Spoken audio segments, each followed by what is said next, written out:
우리는 지금 경건과 은혜의 사순절기를 보내고 있습니다. 십자가의 고난을 우리 예수님 당하셨는데 그 은혜를 통해서 우리가 구원을 받고 또 우리의 과거도 청산되고 오늘의 존귀한 삶을 살아가면서 미래도 복된 미래를 향해 정진하는 하나님의 은혜가 넘치는 그런 은혜의 절기를 보내고 있습니다.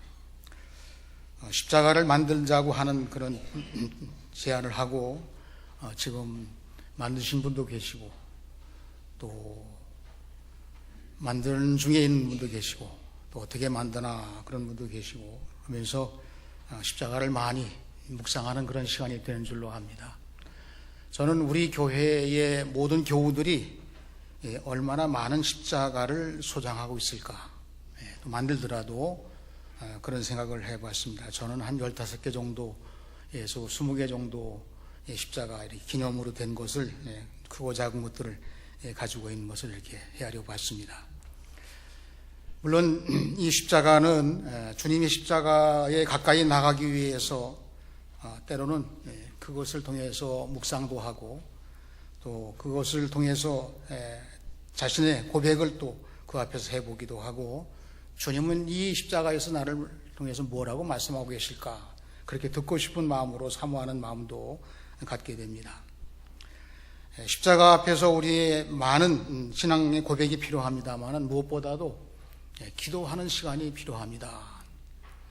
기도하는 그 거룩한 고백을 통해서 우리 하나님과 교제하고 또 하나님의 사랑도 경험하고 그러면서 우리가 또 기도해야 할 제목들이 참 많이 있습니다. 세계가 주목하고 있는 가운데 남북의 평화 통일의 이 주제가 어떻게 진행될 것인가, 여기에 당사국이나 관계자들 또 우리도 첨예하게 모든 국민들이 생각하면서 우리는 특별히 기도해야 되지 않겠는가, 또 위험성이라든가 또 시급성이라든가 또는 그 책임자들의 어떤 그 인간적인 이런 좀 통큰 어떤 대화 제의라 이런 것도 있었지만 세밀하게 또 이런 일을 통해서 더 좋은 요인으로 출발하기 좋지 않은 그런 결과에 대해서도 대비하는 이런 여러 상황들이 있는데 이 모든 일을 위해서 특별히 우리가 기도해야 되지 않겠나. 나라 전체에 대해서도 어떻게 보면 좋은 쪽으로 결국은 가고야 말겠지만 나는 수술을 받아야 되는 그런 환자의 심정으로 볼 때는 이게 수술을 할 때 먼저 아프게 그런 수술 부위를 정하고 집도를 하고 다시 회복하기 위해서 이 꿰매는 부분도 칼을 대는 것만큼 중요한데 오히려 더 중요할지도 모르는데 그런 부분들이 다 균형 맞추어서 나라 전체가 좋은 미래를 향해서 정진하는 그런 기회가 됐으면 좋겠습니다 하는 마음을 가지고 우리가 너무 흥분하거나 또는 안정감을 잃는 것도 결코 바람직하지 않겠다는 생각을 하면서 역시 기도해야 됩니다. 그런 마음을 갖게 됩니다. 저는 오늘 예수님이 세우신 교회는 왜 십자가를 높이 달았을까 이런 물음을 가지면서 주님이 십자가를 향해 가시면서 너희들도 따라오라고 말씀하시면서 우리들에게 고백을 끌어내시는 그런 방법으로 우리 주님과 동행하기 원하시는 그런 말씀을 주신 것이 우리가 잘 아는 이 마태복음 16장의 말씀이라고 생각을 했습니다. 물론 오늘 말씀은 그 뒤에 21절 이하의 말씀이 십자가에 대한 말씀과 연관을 시켜야 됩니다만은 범위가 크기 때문에 그 절반을 나누어서 우선 우리 주님이 세우신 이 십자가를 증거하는 교회는 어떻게 주님께서 우리들에게 요청하시는 바 그 삶의 주제에서 무엇을 바라시는가, 저는 고백이라는 단어를 오늘 말씀의 키워드로 삼어 여러분과 함께 은혜를 나누고자 합니다. 십자가를 지신 예수님께서 교회를 세우셨습니다. 가장 기본적인 것이고요.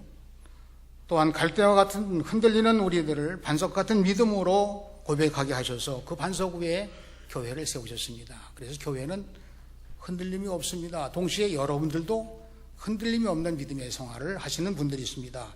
이렇게 고백하고 자의식으로 자신을 믿음으로 살아가야 된다는 것을 우리 마음속에 다시 한번 새기고 또 새기는 그런 절기가 되어야 합니다. 또한 주님께서 십자가를 높이 달라 세우신 이 교회는 왜 세우셨나?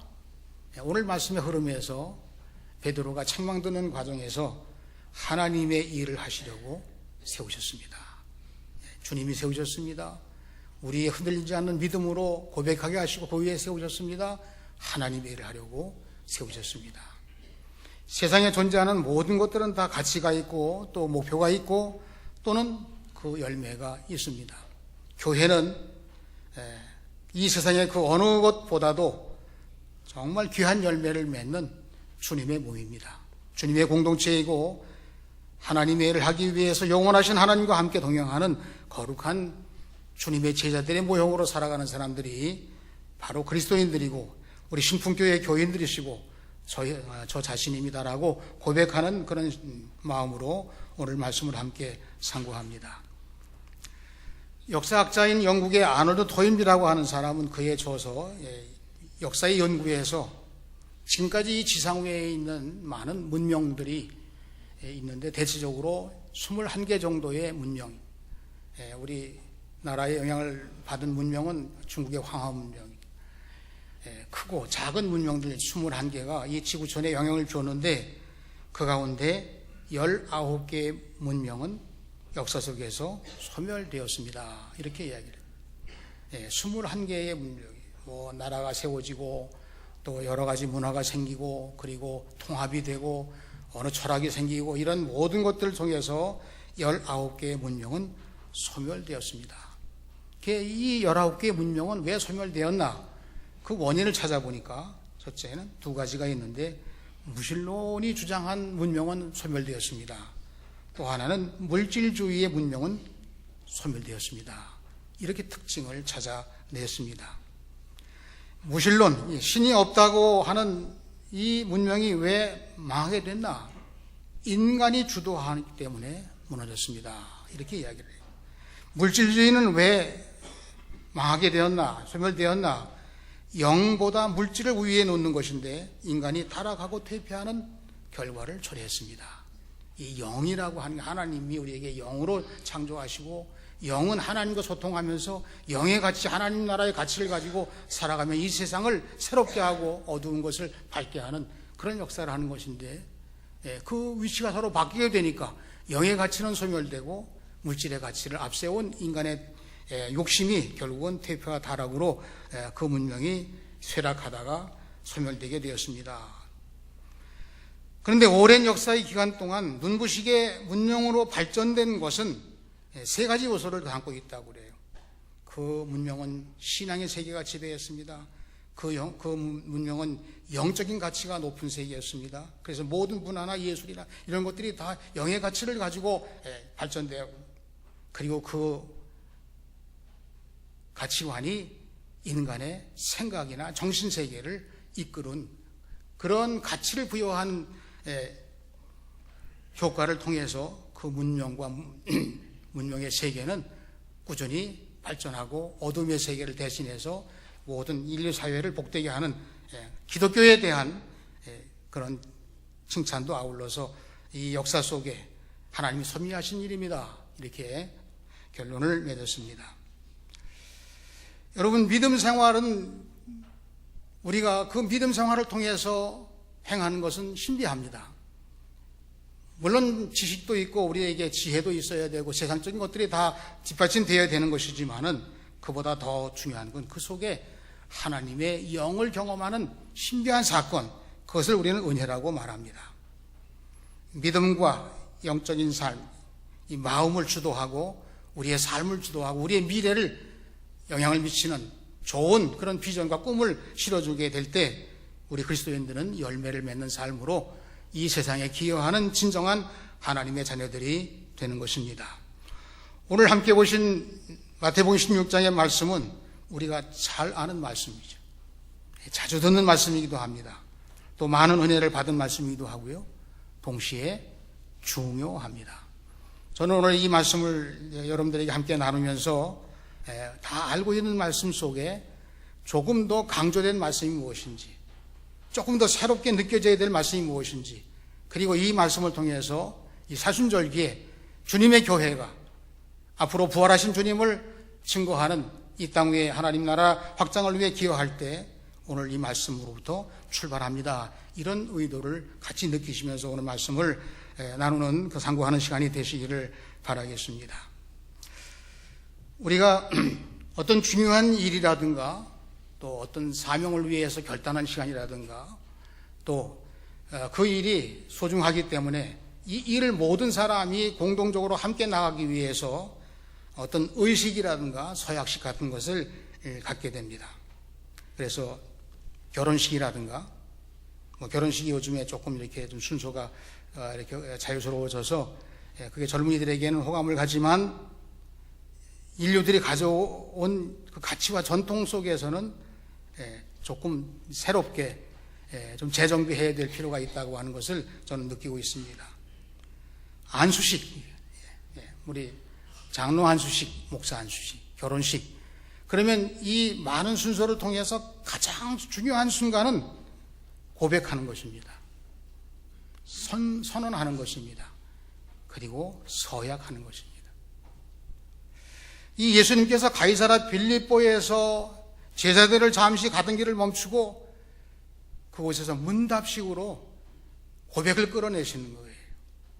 거기서 사실은 서약을 하는 것입니다. 아무든지 나를 따라오려거든 자기를 부인하고 자기 십자가를 지고 나를 쫓을 것이냐.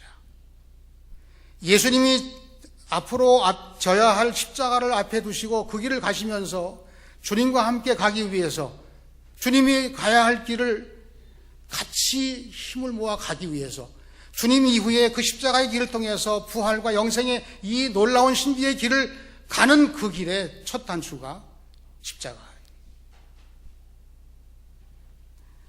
십자가를 고백하게 하시는 주님의 의도이십니다.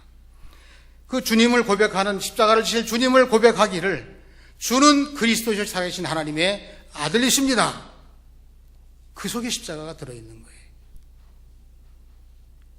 이 고백은 이제 또 말씀드리겠습니다만은 베드로가 자신의 최선을 다해서 고백한 정말 칭찬받을 만한 신앙 고백을 가진 베드로가 이렇게 했습니다. 그렇게 해도 볼 수 있지만 예수님께서는 혈육이 아니라 하늘에 계신 내 아버지께서 그렇게 너 고백하도록 그 고백을 너희 제자들 무리들이 함께 하도록 하나님께서 그렇게 지명해 주셨다는 거죠. 주님의 교회는 예수님을 그리스도로 십자가에 달려주셔서 하나님의 사랑으로 우리를 구원하신 그 하나님이 인간의 옷을 입고 오셨습니다. 이 고백을 끌어내는 거예요. 제일 중요한 것은 어디서 질문하셨나라고 하는 우리들의 이제 배경입니다. 여러분, 장소가 아주 중요한 의미를 가질 때가 있습니다. 이 가이사라 빌립보라고 하는 장소를 지나실 때 예수님께서 제자들을 잠시 멈추시고 쉬자고 말씀하셨는지는 모르겠습니다. 그러나 그 쉬는 시간을 통해서 예수님이 질문을 하시는 이 가이사라 빌립보라고 하는 도성은 로마 황제 빌립의 기념 도시입니다. 황제가 직접 출정을 했든지 아니면 황제의 명령을 받은 장군이 이 지역을 점령을 하고 일부의 도성을 허물고 일부의 신도시를 건설을 해서 황제에게 바칩니다. 그런 마음을 가지고 이 도시의 이름을 가이사라 빌립보, 빌립 황제의 도시다, 이렇게 이름을 지은 것입니다. 원래 이 가이사라 빌립보는 원래 이름이 파니아스라고 하는 도성이었어요. 파니아스라고 하는 도시의 이름을 가지고 있었습니다. 그런데 이 파니아스라고 하는 이름이 가이사라 빌립보로 바뀌는 이 이름이 바뀌어지고 이 장소가 왜 이렇게 됐냐라고 하는 이 배경을 설명하는 이유는 거기서 예수님께서 원하시는 고백을 끌어내린 장소가 그 배경의 의미와 연관되는 것이기 때문에 예수님이 하신 이 말씀을 우리가 찾아가 보는 거예요. 파니아스라고 하는 옛 이름은 그리스 신화에 나오는 판이라고 하는 신의 이름입니다. 그래서 나온 거예요. 판이라고 하는 신은 목양의 신이에요. 그러니까 양들을 번성하게 하고 양들을 다 미리 통해서 풍요하게 하는 그런 신 역할을 하는, 지배하는 신입니다. 그 지역은 성도성 주변 지역이 다 비옥한 땅입니다. 목초가 잘 자라는 곳이죠. 그래서 많은 양떼를 키웠어요. 그래서 풍요를 상징하는 도시입니다.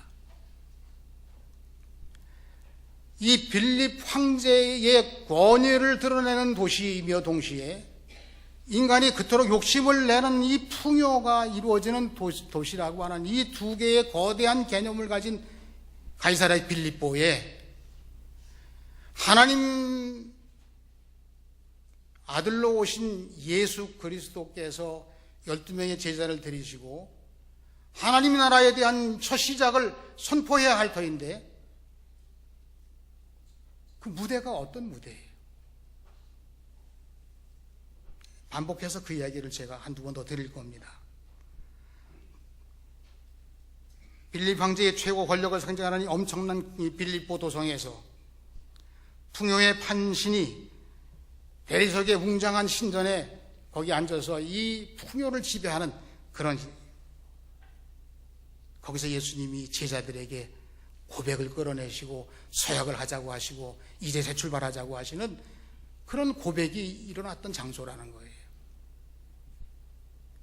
여러분, 우리가 기독교의 짧은 역사 기간 동안에 번영하는 많은 부흥의 교회들로 세워졌지만 지금의 교회의 교인들은 사실은 누구 잔잘못을 이야기하기 전에 매우 아쉽습니다. 좀 불이 꺾였어요. 의기소침합니다. 교회가 왜 이러냐고 자탄하기도 합니다. 이런 심정을 가지고 제자들이 지금 이 거대한 도성이라든가 신전 앞에서 예수님과 함께 초라하게 앉아있는 요 12명의 무리들, 거기서 제자들이 의기소침하고 초라하기도 하고, 그리고 우리가 하나님의 나라 확장을 위해서 예수님 메시아로 모시고 따라가는 이 행렬에 우리의 모습이 너무 비교가 되는 거예요. 거기서 예수님이 질문하시는 겁니다. 13절, 사람들은 인자를 누구라 하느냐? 사람들은 인자를 누구라고 하느냐 하는 이 질문에 나를 누구라고 하느냐라는 질문이 또 한번 나오게 됩니다만은, 예수님의 인성을 강조하기 위해서 예수님이 십자가 지실 것을 미리 내다보신 예수님의 질문사항입니다. 사람의 아들이라는 뜻이죠. 인간의 옷을 입고 오신 하나님이시라는 뜻입니다. 다니엘서 17장 13절에 보시게 되면 인자라는 표현이 거기도 나오는데 하나님의 아들이라는 것을 지칭한 말입니다. 사람들이 이야기를 하는 거죠. 세례 요한과 닮았다고 합니다. 예수님의 설교가 회개하라 천국이 가까웠느니라, 정의를 이야기하고 세례 요한과 닮았다고 합니다. 엘리야와 같이 기적을 일으키시는 분이라고 사람들은 이야기합니다. 에레미야와 같이 눈물을 흘려 기도하는 모습을 보이셨는데, 그렇기 때문에 에레미야나 혹은 선지자들과 비슷한 모습을 보아서 그분이 아니냐 이렇게 말했다고 하는 거예요. 잘못 보고 있는 시각을 제자들의 입술에서 꺼내내는 거예요. 올바른 고백을 꺼내내기 위해서 올바르지 않은 고백을 먼저 끌어내시는 예수님의 질문이 사람들은 뭐라고 하느냐? 예수님 바로 믿어야 됩니다. 그 예수님은 십자가를 지신 분이십니다. 비슷해도 안 됩니다. 인간적으로 우상화해도 안 됩니다. 너희는 나를 누구라 하느냐? 엄청난 로마의 권력에 압도당한 이 빌립보 도성에서 풍요를 황제하는 이 판신전 앞에서 우리 주님을 뭐라고 고백해야 되겠습니까? 이 비교되는 엄청난 인간적인 압도당하는 그 상황 속에서 반대로 예수 믿는데 우리의 모습이 너무 초라해서 병들고 가난하고 영향력이 없고 무시당하고, 그리고 올바로 살려고 해도 되지 않고 뭔가 하려고 해도 사업이 일어나지 않고, 이런 여러 상황 속에서 과연 내가 우리 주님의 이름을 증거할 수 있는 진정한 그리스도인의 삶을 살고 있냐고 하는 그런 얕아진 그런 모습에서 주님께서 우리에게 지금 고백을 끌어내시는 거예요. 너희는 나를 누구라 하느냐? 고백이 참 중요합니다. 마음속에 숨겨진 생각이나 비밀을 솔직하게 표현하는 것이 고백이라고 사전에는 그렇게 단어 설명으로 되어 있어요. 어느 결혼 상담 연구소에서 1000명의 남녀에게 설문조사를 했는데 결혼으로 꼴이 나고 싶은 남녀가 서로에게 사랑한다고 고백하고 나하고 결혼하자는 이 고백을 하기까지 걸리는 시간 얼마나 걸리느냐라는 것을 설문으로 조사를 했어요. 그랬더니 남자는 이 여자하고 결혼해야겠다 마음 먹고 그 표현을 한 시간이 1개월 정도 보통 걸렸다고 그래요. 여자는 3개월 정도 걸렸다고 합니다. 여자들은 왜 3개월이나 이렇게 늦어졌나 보니까 남자가 먼저 자기 사랑한다고 말해주기를 기다리는 시간 때문에 조금 더 늘어났다고 그래요. 그럼 고백하는 겁니다. 아주 쉽게. 사랑해, 결혼하자. 이게 제가 표현을 잘 못합니다만은. 그럼 여자가 대답을 하는 겁니다. 들락말락 하는 소리로 사랑해. 혹은 나도. 혹은 미소로. 예. 여러분 오래된 이야기인 것 같은데 하여튼 느껴보시기 바랍니다. 고개 끄덕끄덕.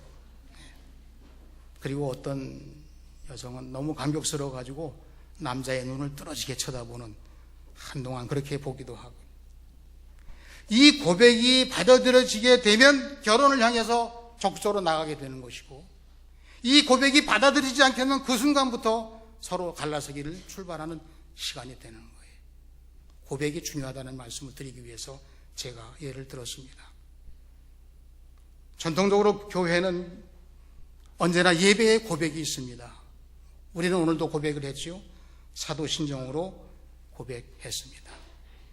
니케아 신조 또는 우리 감리교 신앙 고백으로 교리서 선언도 고백입니다.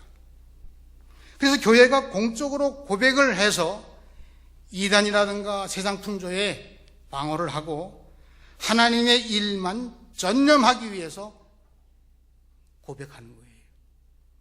결혼해서 한 몸이 되어가지고 행복한 부부가 되는 삶으로만 위해서 고백을 한, 그렇게 수용되듯이 우리도 하나님께 예수님의 이름으로 고백하면서 하나님과 하나 되어서 하나님의 이름으로 하나님의 일을 하는 사람으로 이 세상의 어떤 풍조나 어떤 우상이나 어떤 물질의 세계의 도전에 대해서도 그걸 하나님의 힘으로 능히 다 이길 수 있는 놀라운 역사가 음부의 권세가 틈타지 못하리라, 이렇게 말씀하신 내용입니다. 고백하기 전에 제자들의 모습 다시 한번 상상해 봅니다. 황제의 권위 앞에, 웅장한 대리석 신전 앞에서 하나님의 아들로 오신 예수님이 나와 똑같은 초라한 인간의 모습으로 같이 12명의 제자들이 앉아서, 기가 꺾여 있다고 그랬죠. 풀이 죽었습니다. 그런데 이 상황을 넘어서는, 이 상황 속에서 오히려 하나님의 그 놀라우신 은혜가, 강한 역사가, 놀라운 신비의 놀라운 변화의 역사를 경험하는, 그래서 그게 교회인데 그 고백 속에서 시작이 된 것입니다. 주는 그리스도시요 살아계신 하나님의 아들이십니다. 이 고백을 하는 자들에게 승리하는 삶을 살아가는 천국 열쇠를 주셨습니다. 전능하신 하나님 안에서 놀라운 일을 할 수 있는 열정을 주셨습니다.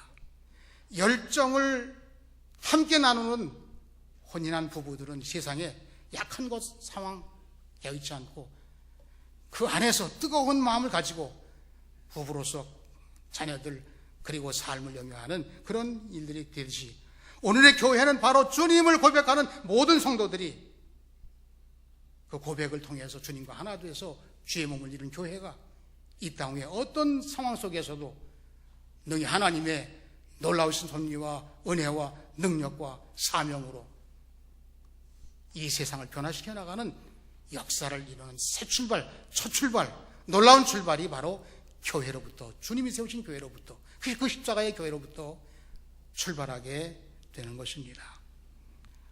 이 짤막한 고백이 그토록 영향력이 있을까요? 다이나마트 같이 이 짧은 예수님을 겨우겨우 고백하는 제자들의 입술에서 나온 그 고백이 놀라운 역사가 어떻게 일어나게 됐을까요? 우리가 그리스도라고 하는 이 말에 우리의 마음을 한 번 더 집중해야 됩니다.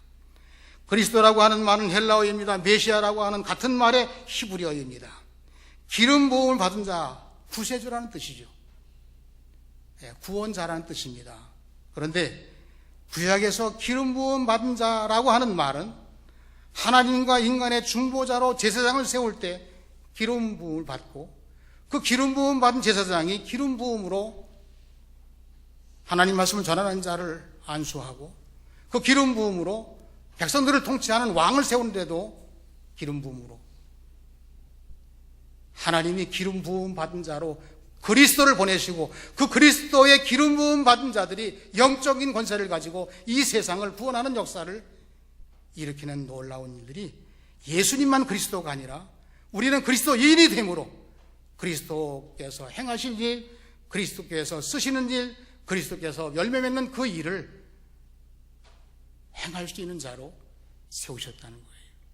그렇기 때문에 그리스도라고 하는 이 고백을 하는 자에게는 놀라운 신비한 은혜가 그에게 임하게 되는 것을 믿으시고, 우리 주님을 고백하고 우리 주님의 사명을 나의 사명으로 여기고 그 사명을 가지고 내가 살아가는 삶의 가치를 느끼며 나아가는 신정한 그리스도인이 되는 여러분들 모두가 되시기를 주님의 이름으로 축원합니다.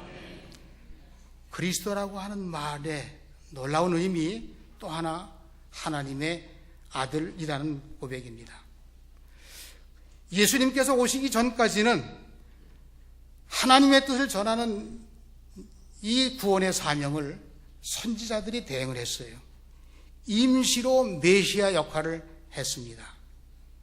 그래서 선지자 중에 사사도 나오기도 하고, 선지자 중에 하나님의 사람이라고 예언자도 나오고 모두 나오고 다 그렇게 했는데, 예수님께서 오셔서 하나님의 말씀을 전하고 하나님의 일을 하고 하나님의 신비를 이 백성들에게 나눠줄, 은혜로 나눠줄 그 역할을 하는 예수님은 역대 선지자의 이름과 전혀 다른 이름이에요. 무슨 이름이지요? 하나님의 사람이 아니에요. 하나님의 아들입니다. 하나님의 아들이라는 표현이 앞에 있었습니까? 없었습니다. 하나님의 아들이라는 표현은, 고백은 예수님께 처음입니다. 예수님은 사람으로 오신 하나님의 아들, 사람으로 오신 하나님이시고 우리의 구세주이십니다. 이 두 요소를 하나로 묶어서 베드로가 고백하게 되므로 이 절묘한 두 개의 예수님의 이 두 가지 사명을 하나로 묶어서 고백하게 되므로 예수님께서 그 두 개의 고백이 하나로, 한 고백으로 나오게 된 것을 감동하신 거예요. 베드로 때문에 감동하신 게 아니라 이 베드로의 입술에서 나오는 예수님이 이 땅에 오신 이 사건이 하나님의 아들이며 동시에 십자가를 지시고 우리를 구속하시는 주님이시라고 하는 이 놀라운 고백이 예수님의 가야 하실 길을 그대로 고백한 내용이 되기 때문에 예수님 감동하셨습니다. 이 표현이에요. 그냥도 은혜가 되는데요, 예수님께서 감동하실 수 있는 이 절묘한 신앙 고백에 대해서 예수님 말씀하십니다. 바요나 시모나, 요나의 아들 시모나, 너는 이제부터 베드로인데 내 입술에서 나온 이 고백은 혈육이 아니라 하나님께서 너에게 그것을 고백하도록 하나님이 하신 일이야. 성령께서 여러분들을 그렇게 고백하시는 역사를 경험하시고 그 은혜를 통해서 하나님 아들로 오신 예수 그리스도 감동시켜 드릴 수 있는, 그런 영광을 돌려드릴 수 있는 그런 사명을 감당하는 우리 모두가 되시기를 축원합니다. 왜 예수님께서 야, 너 그거 네 고백한 거 참 감동적이다, 너 대단한 고백이다, 내 마음에 꼭 든다. 그런데 그 고백은 내가 한 게 아니야. 하나님이 너 입술로 네 심령 속에 하나님의 그 거룩한 뜻을 새겨주셔서 그것을 가지고 하나님이 고백하도록 그렇게 하신 멋진 고백이다. 여러분, 이와 같은 고백이 예배를 통해서, 기도를 통해서 사명 감당할 때마다 우리 주님과 하나 된 이 고백을 가지고 주님의 교회의 살아있는 역사를 경험하는 우리 모두가 되시기를 주님의 이름으로 축원합니다. 그래서 예수님이 세우시는 교회, 흔들리지 않는 믿음의 반석 위에 주님을 고백하게 하고 주님의 일을 하게 하고 주님의 교회가 이 세상의 가치나 이런 상황의 잣대로 교회가 교회를 좌지우지하는 이 세상 잣대가 아니라 주님의 고백을 통해서 하나님의 능력으로 하나님께서 행하신 일을 통해서 역사하는 것이 교회입니다. 주님이 세우신 교회입니다. 그런 뜻이에요. 우리는 오늘 이 말씀을 통해서 반석 위에 세운 교회라는 뜻을 한 번 더 짚어봅니다. 내가 이 반석 위에 내 교회를 세우리니 음부의 권세가 틈타지 못하리라. 흔들리지 않은 반석과 같은 믿음만 가지면 음부의 권세가 결코 틈탈 수 없다고 한 뜻이에요. 이 교회 건물 우리 모였기 때문에 여기 틈타지 못한다, 그런 이야기는 아닙니다. 한 사람 한 사람이 흔들리지 않은 믿음으로 우리 예수님의 말씀을 따라 사명 감당할 수 있는 흔들림이 없는 교회에는 음부의 권세가 틈타지 못합니다. 세상을 이기는 놀라운 역사가 일어나는 신정한 주님의 몸된 교회입니다. 그런 뜻으로 말씀하신 겁니다. 예수님을 하나님의 아들 구세주로 믿는 믿음만 가지면 승리합니다.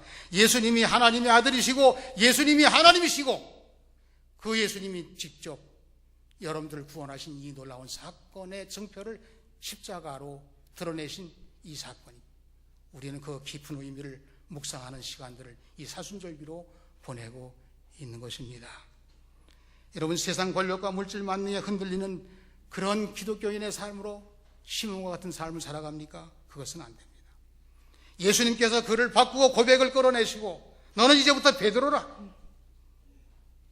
흔들리기 쉬운 사람들을 구원하는, 흔들리지 않는 사람이다. 그게 교회예요. 흔들리는 사람들을 구원하는, 흔들리지 않는 믿음의 반석 위에 세워진 하나님의 지명하신 거룩한 고백을 가지고 지금도 주님과 함께 살아가는 우리들이 바로 주님의 교회입니다. 이제 말씀을 정리해 봅니다. 오늘날에도 예수님이 세우신 교회는 세상 권력과 물질 만능으로 흔들리기 쉬운 사람들을 구원하시기 위해서 살아있는 교회입니다. 우리가 그 사명 감당하기 위해서 지금도 주님의 명령을 받들어 파송받는 교회이죠.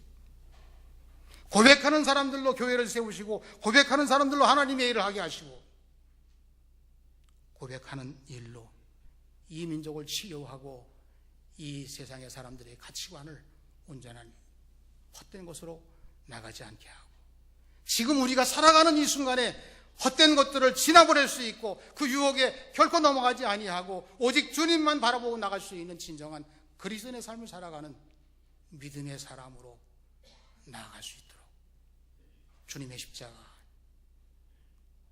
저도 제 십자가를 지고 주님의 십자가에 초점 맞추어서 나가겠습니다. 부활의 신앙으로 이를 때까지, 하나님 영화로운 일에 동참할 때까지 우리 주님의 은혜를 성령님을 통해서 누리시면서 고백이 중요합니다. 십자가가 중요합니다. 우리의 미래는 주님의 일을 하는 것이 중요합니다. 이 믿음을 가지시고 더욱 정진하셔서 십자가를 지고 싶은 마음으로, 또는 십자가를 영광을 돌리는 도구로 세우는 마음을 가지고 십자가도 만드시고 수집해서 한번 다음 주일쯤에는 좀 로비에 이렇게 다 전시해서 같이 은혜를 나누면서 부활의 주님을 향해 정진하는 우리 모두가 되시고, 그동안 여러분들 개개인적으로 막힌 거나 물려된 것, 병든 것 다 해결되시기를 바라면서 주의 몸된 교회도 뜨거운 마음으로 금년도 새롭게 출발하기를 소원하고 우리 자신들이 영적 기념비가 되보자고 하는 마음으로 기도하면서 우리 주님께서 기뻐하신 동행자로 나아가는 우리 모두가 되시기를 주님의 이름으로 축원합니다. 축원합니다. 기도하겠습니다. 하나님 아버지, 나를 위해 십자가 지심으로 우리 예수님을 통해서 영원한 생명을 허락하시고 이제는 부활의 증인들로 나갈 수 있도록 정비하는 거룩한 성화의 시간이 사순절기에 은혜 충만하게 내려 주시옵소서. 성령의 사람으로 나가게 해 주시옵소서. 십자가에 달리신 주님을 나의 구주로 고백하고 하나님께서 역사하신 대로 쓰임받는 진정한 그리스도인의 삶을 살아가는 우리 모두가 되게 해 주시옵소서. 예수님의 이름으로 기도하옵나이다.